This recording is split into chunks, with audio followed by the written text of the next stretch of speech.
नहीं, पारसी क्रिश्चियन में भय नहीं है। ये जो मुस्लिम तुष्टीकरण की राजनीति करते हैं, वैसे विरोधी दल के लोग, उनके कलेजे पे साँप लौट रहा है। वो भ्रम फैला रहे हैं कि मुसलमानों का नागरिकता समाप्त कर दिया जाएगा। मैंने आपको पहले ही कहा कि यह देने का है, लेने का कानून नहीं है। एनडीए गठबंधन के सारे घटक दल का उद्देश्य एक है। देश के यशस्वी प्रधानमंत्री आदरणीय नरेंद्र भाई मोदी को पुनः देश का प्रधानमंत्री बनाना। आपको ध्यान में होगा बिहार के जो 2 घटक दल के नेता हैं, उपेंद्र कुशवाहा जी और चिराग पासवान जी, इन दोनों ने पहले ही कह दिया है कि हम मोदी जी को पुनः प्रधानमंत्री बनाना चाहते हैं। इससे बढ़ के चिराग पासवान जी ने कहा कि हम तो उनके हनुमान हैं। तो कहीं कोई पेंच नहीं फँसा हुआ है। नमस्कार, आप न्यूज फाउंडेशन देख रहे हैं। मैं हूं आपके साथ वंदना। सीएए नोटिफिकेशन जारी होने के बाद देश भर की सियासत में काफी उठापटक चल रहा है। एक तरफ जहां विपक्ष इसका विरोध जता रहा है, तो दूसरी तरफ बीजेपी इन तमाम चीजों को लेकर के जो है सफाई देने में लगी हुई है। हमारे साथ बात करने के लिए हैं बीजेपी प्रवक्ता प्रभाकर मिश्रा। एक विपक्ष सीएए का विरोध कर रहा है, आप लोग इस पर कह रहे हैं कि ये कानून जो है वह अच्छा है कि कैसे, और इसका आप कैसे विश्लेषण पहले करते तो हैं? ये कानून जो है, वो नागरिकता लेने का नहीं, ये देने का कानून है। दूसरा, भारतीय जनता पार्टी ने अ, आदरणीय नरेंद्र भाई मोदी के नेतृत्व में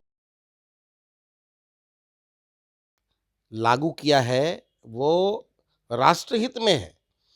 31 दिसंबर 2014 तक जो लोग भारत में आए, 3 देशों से, अफ़गानिस्तान, बांग्लादेश और पाकिस्तान से, ये सारे शरणार्थी धर्म के आधार पर प्रताड़ित व्यक्ति थे, जिन्होंने आके भारत में शरण लिया। तो वैसे हिंदू, जैन, सिख, ईसाई, पारसी, इन लोगों को हम 2014 31 दिसंबर 2014 तक जो लोग आए हैं, उनको भारत की नागरिकता देने के लिए इस कानून को लाए हैं। इस कानून के लाने से वो लोग भारत में खुशहाल महसूस करेंगे खुद को, और सबसे बड़ी बात है कि उनका जीवन स्तर ठीक हो जाएगा। जो अभी शरणार्थी की स्थिति में थे, अब भारत के नागरिक हो जाएँगे। इस कारण से उनका जीवन स्तर भी ठीक होगा और वो सम्मान से जी पाएँगे भारत में। लेकिन जो भय भय है मुस्लिम समुदायों में, चाहे और भी अन्य जो समाज हैं, पारसी हैं, क्रिश्चियन हैं, उन लोगों में जो भय का भी वातावरण देखा नहीं, गया है। पारसी क्रिश्चियन में भय नहीं है। ये जो मुस्लिम तुष्टीकरण की राजनीति करते हैं, वैसे विरोधी दल के लोग, उनके कलेजे पे साँप लौट रहा है। वो भ्रम फैला रहे हैं कि मुसलमानों का नागरिकता समाप्त कर दिया जाएगा। मैंने आपको पहले ही कहा कि यह देने का है, लेने का कानून नहीं है कि किसी की नागरिकता छीन ली जाए। ये तो उन शरणार्थियों के साथ न्याय है। और आपको ध्यान में होगा 2019 के मैनिफेस्टो में भारतीय जनता पार्टी ने सीए कानून लागू करने के लिए लिखा था, जो आज अमली जामा पहन लिया है। और मोदी है तभी ये मुमकिन है।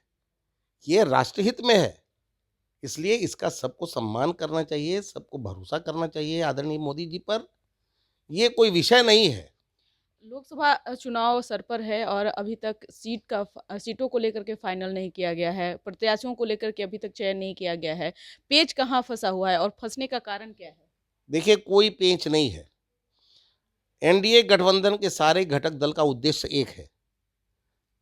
देश के यशस्वी प्रधानमंत्री आदरणीय नरेंद्र भाई मोदी को पुनः देश का प्रधानमंत्री बनाना। आपको ध्यान में होगा बिहार के जो 2 घटक दल के नेता हैं, उपेंद्र कुशवाहा जी और चिराग पासवान जी, इन दोनों ने पहले ही कह दिया है कि हम मोदी जी को पुनः प्रधानमंत्री बनाना चाहते हैं। इससे बढ़ के चिराग पासवान जी ने कहा कि हम तो उनके हनुमान हैं।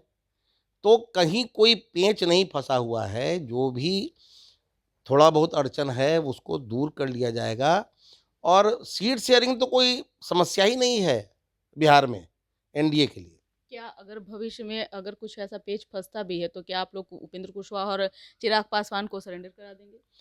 देखिए, जिस घटक दल, जिस एनडीए का नेता मजबूत है, उसकी नीयत, नीति और विकास के प्रति उनकी प्रतिबद्धता पर भारत की जनता भरोसा करती है। भारत ही नहीं, अभी तो पूरे विश्व की जनता भरोसा करती है।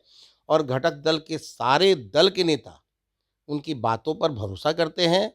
तो सीट शेयरिंग कोई सवाल पैदा नहीं होता। सीट शेयरिंग आसानी से होगा, आप भी देखिएगा। कब तक?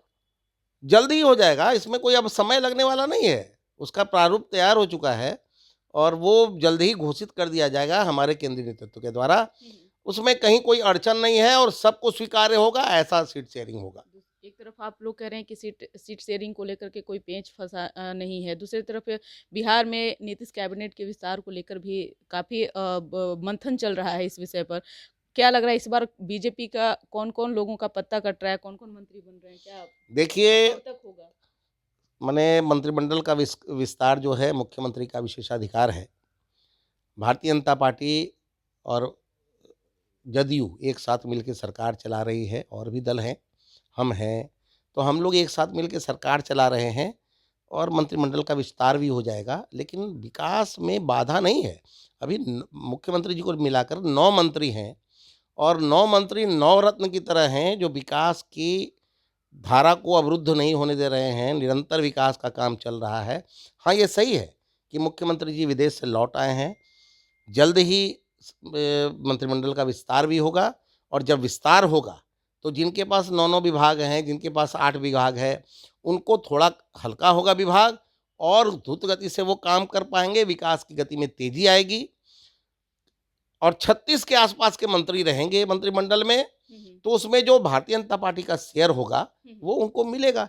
कहीं कोई अड़चन और कहीं कोई दुविधा नहीं है। बहुत-बहुत शुक्रिया बात करने के लिए। आपने सुना कि क्या कुछ कहना था बीजेपी प्रवक्ता प्रभाकर मिश्रा का, जिन्होंने सीएए के साथ-साथ बिहार में नीतीश कैबिनेट के विस्तार को लेकर के जवाब दिया है। आप क्या सोचते हैं? अपना ओपिनियन ज़रूर कमेंट बॉक्स में दीजिएगा। धन्यवाद।